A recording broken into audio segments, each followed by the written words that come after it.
Hi everyone, this is Lecture 5, DNA Replication. Material is found in Chapter 3, page 40 to 48. And today we're going to be continuing our discussion about replication, but we're going to focus mainly on the mechanism, the enzymes involved in carrying out the replication process. So let's start with some questions. Question number 1, replication of DNA in E. coli is... Question 2, Okazaki fragments are initiated by... And 3, this question is actually from last lecture.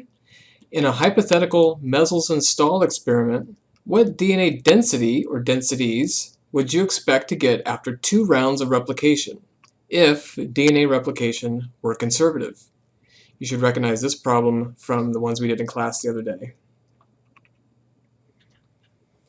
So, DNA replication is 5' to 3', meaning it begins with with bases in the order of 5' carbon to 3' carbon.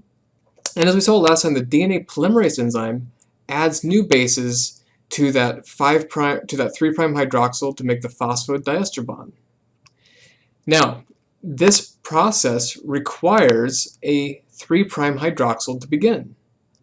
So what do you do at the beginning of a DNA strand? There is no previous 3' hydroxyl to build from, so that presents a problem. The way the cell has gotten around this is by using a so-called RNA primer. RNA primers are synthesized by another enzyme called primase.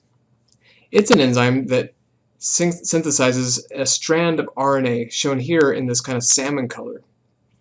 Primase does not require a 3' hydroxyl to build from, so it can initiate from scratch, initiate a brand new strand.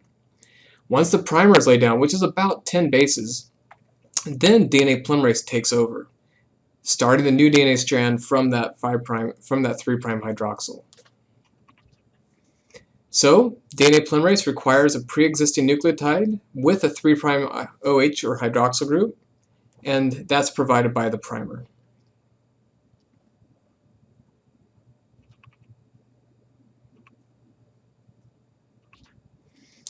So, as the replication fork is opening up, one strand can be synthesized in the same direction as the DNA duplex is unwinding, as shown here by this black arrow.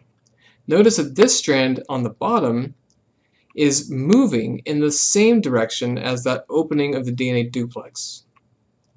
However, the other strand is moving in the opposite direction, as denoted by this purple arrow moving off to the left. As the replication fork continues to open up, the bottom strand here can continue to replicate. However, replication, as you see, is moving off in the left-hand direction and leaving a gap in the strand. So how is this problem corrected? How is this template copied? Two scientists, Reiji and Tsuneko Okazaki, were the two that first discovered the solution to this problem. They used biochemical techniques to identify a fragment of RNA, primer, and DNA that were filling in these gaps. These fragments, as shown here, this orange and purple fragment, were called Okazaki fragments. They are found on the lagging strand of the DNA template, which is shown here on this top part right here. This is opposed to the leading strand, the one that moves in the same direction as the replication fork. The replication fork, as you see, opens up to your right. The leading strand synthesizes continuously. As the replication fork opens up, DNA polymerase continues to synthesize a new strand. However, the lagging strand is synthesized discontinuously. And it's synthesized in fragments, and those are called the Okazaki fragments. In prokaryotes, the Okazaki fragments are between 1 to 2,000 bases long. In eukaryotes, they're about 100 bases long. But in general, it's the same procedure. Again, they're part DNA, part RNA, but mostly DNA. The bases of RNA are only about 10. Because the DNA replication has two forms, the continuous and the discontinuous, we call this replication semi-discontinuous. Half continuous and half discontinuous. This is a picture of an entire replication bubble. The previous slide was just this portion on the right. Notice that in this bubble, the leading strand here in pink is moving off to the right in the same direction as the opening replication fork, whereas the Okazaki fragments are being built from right to left. However, the other half of this bubble is a mirror image. Now the leading strand is on the top, and the lagging strand is on the bottom. So, how does this actually work? Does DNA polymerase do this all by itself, or does it require other enzymes? There are a lot of other enzymes that are required. The first thing that has to happen is that the DNA duplex has to be unwound. This is accomplished by another enzyme called DNA helicase. This red arrow is pointing to this enzyme, DNA helicase. This uses the energy of ATP hydrolysis to break the hydrogen bonds, to unwind the two strands from each other, and allowing the DNA polymerase to get access to single-stranded template. Next is the primase enzyme that I mentioned earlier, shown here in green. It lays down the 10 base or so RNA primer. It does this both on the leading strand and on the lagging strand.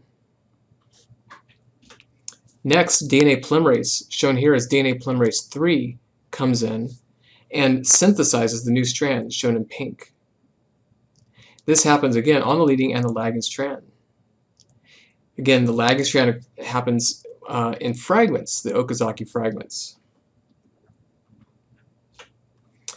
Here is the next stage in this, where the replication fork is now unwound more and is moving off in the right-hand direction. The continuous synthesis of the leading strand is catalyzed by that DNA polymerase moving from left to right. Whereas the DNA polymerase on the discontinuous strand, the Okazaki, the lagging strand, is moving right to left. Notice that once it fills in the Okazaki fragment, then it falls off. And then it will jump back on in this gap area. At the top here, we see this in more detail, especially where the Okazaki fragments come together. The previous Okazaki fragment, as shown here, the green primer and the pink new DNA, is now adjacent to the new Okazaki fragment shown here. However, the DNA polymerase enzyme does not connect a 3' hydroxyl to a 5' phosphate. It only works in the other direction, connecting a 5' phosphate to a 3' hydroxyl. Sounds kind of silly, but that's the only direction that it works. So what happens is the DNA polymerase 3 will fall off, and a related enzyme called DNA polymerase 1 will jump in. It does two things. First of all, it chews up the primer by an activity called exonuclease. So it gets rid of the RNA primer to make sure all the primers are gone from the DNA. And at the same time, it lays down new DNA, shown here by pink. That process will get rid of the primer and lay down the new DNA. Still, there is a single strand of nick remaining after the primer is removed. To seal that bond, an enzyme called DNA ligase comes in to connect the phosphodiester bond. Again, that reaction cannot be catalyzed by DNA polymerase.